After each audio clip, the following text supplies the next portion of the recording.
Uh, man, I've been wanting to do this for a while, and I cannot find all of them right now, so I'm just going to do the, 7 of these I got? Let's see. Yeah. 7 of the 11. 12. I don't have a physical release yet. All right, Hellraiser. Let's get into it. Welcome back to Ask That Podcast. I'm your host, Newt. What's going on? You know me well enough. You know I'm a huge Barker fan. I'm a huge Hellraiser fan. It's one of the franchises where, even with it not being great for quite a while now, I have watched every one of them. The newest one that is exclusively on Hulu over here in the States right now, I have not finished it. It felt slow. I could not get into it the night I was trying to watch. I need to start over. Going to my history, though, with Hellraiser here. Oh, man. A little bit of solo rap there. All right, so this is the first tune. This is a, RLJ release. So do we have any extras? I listened to the image. Probably not much.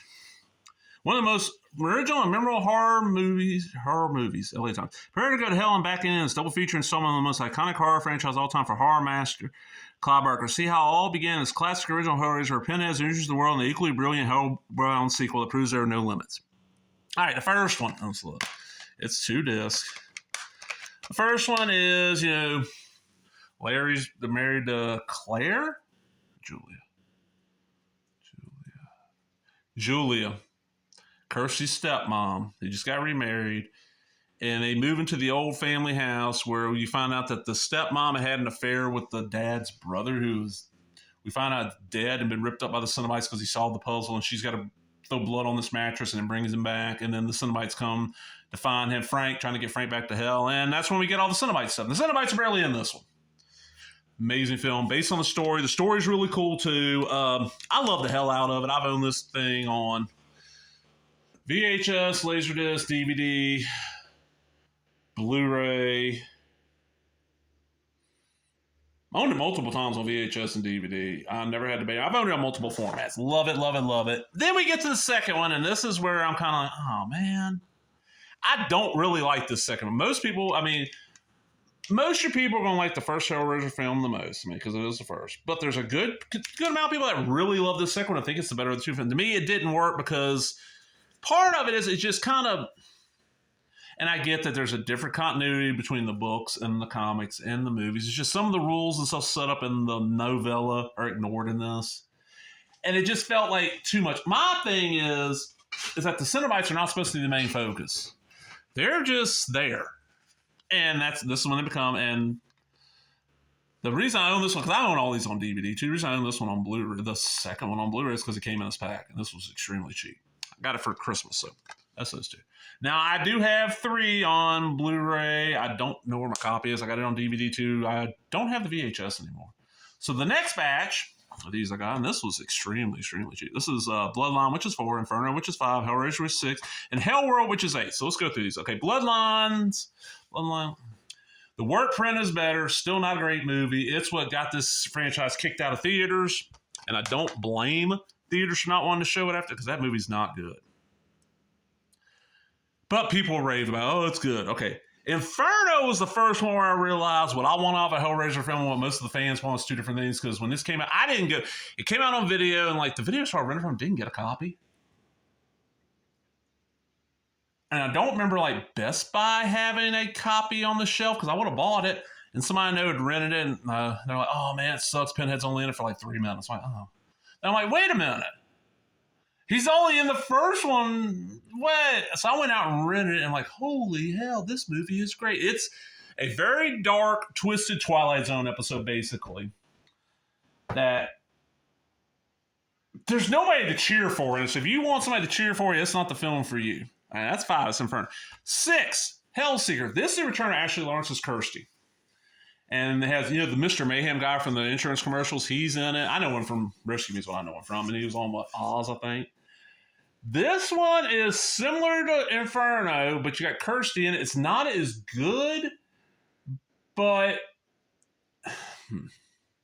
These two are the start of where Miramax just took scripts that weren't Hellraiser, introduced some Hellraiser men into it, made them Hellraiser films. Because every so often they had to make a film and they lost the rights.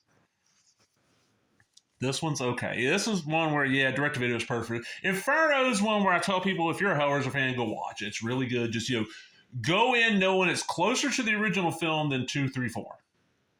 6, yeah. 7 is Deader, and Deader is one of them. I have seen it multiple times, and all I remember is Kari Wurr is gorgeous in that movie, and the fan film Winter's Lament that's set after it is better than Deader.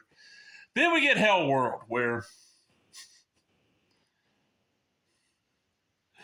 Cody, this is for you. Not Jesus, Superman and his friends go to a place to play a new video game, and it turns out it's Hellraiser Possessed, and Lance Hendrickson's in it, and the game, we barely see it, and oh man, not great, but I'll give it this. The commentary on the old DVD release is amazing.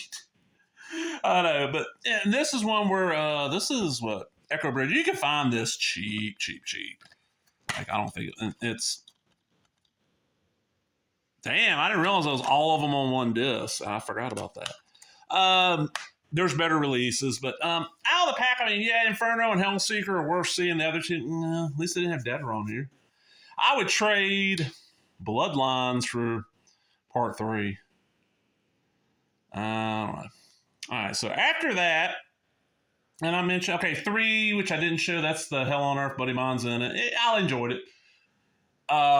We got Revelation, which they couldn't get Doug Bradley back. Everybody knows it's an ash can film. It was made just to keep the rights. It's horrible. It's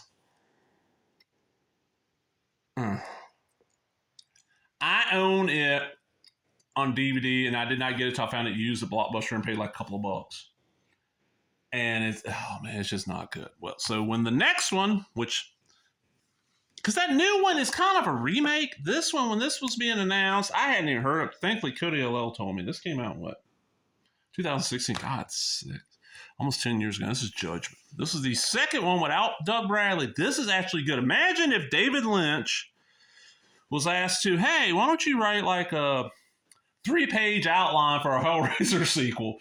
There's some gross disgustingness in it and just some insanity. And the guy working on and directing it worked on most of these. And just listen, the dreaded Pinhead returns in the next terrifying chapter of the classic Hellraiser series. 3 detectives trying to stop a diabolical serial killer sucked in a maze of otherworldly horror where hellish denizens, including the auditor, the assessor, and the jury, await the past judgment. Deleted extended scenes in the gag reel. There is a director's commentary on there, I'm pretty sure. Did I ever redeem that? If I haven't redeemed it, there's the code, folks. Y'all can do it. I think I have, though. And since then, we've gotten the one on Hulu, which I love Hellraiser. I'm a big fan. I enjoyed the novella and the one novel we've got, which I still got to finish. I'm not finished Scarlet Gospel completely. I'm good ways through, and I know what happens at the end. I really love the epic Marvel published through their Epic line Hellraiser comic. It was like an anthology, some amazing stuff in there. If you're a fan of like writers like Neil Gaiman and all them, they got stuff in there that people forget about. The Boom Studios run on the chunk of that I've read is really good. Hellraiser is it's one of those where I was hoping this Hulu thing would bring it back to the spotlight. It didn't seem to, so maybe something else will do it. I don't know. But I'm out, everybody. Hope you enjoyed them. If you did, give me a thumbs up, leave a comment, subscribe, all the other bullshit. Talk to everybody later. Bye-bye.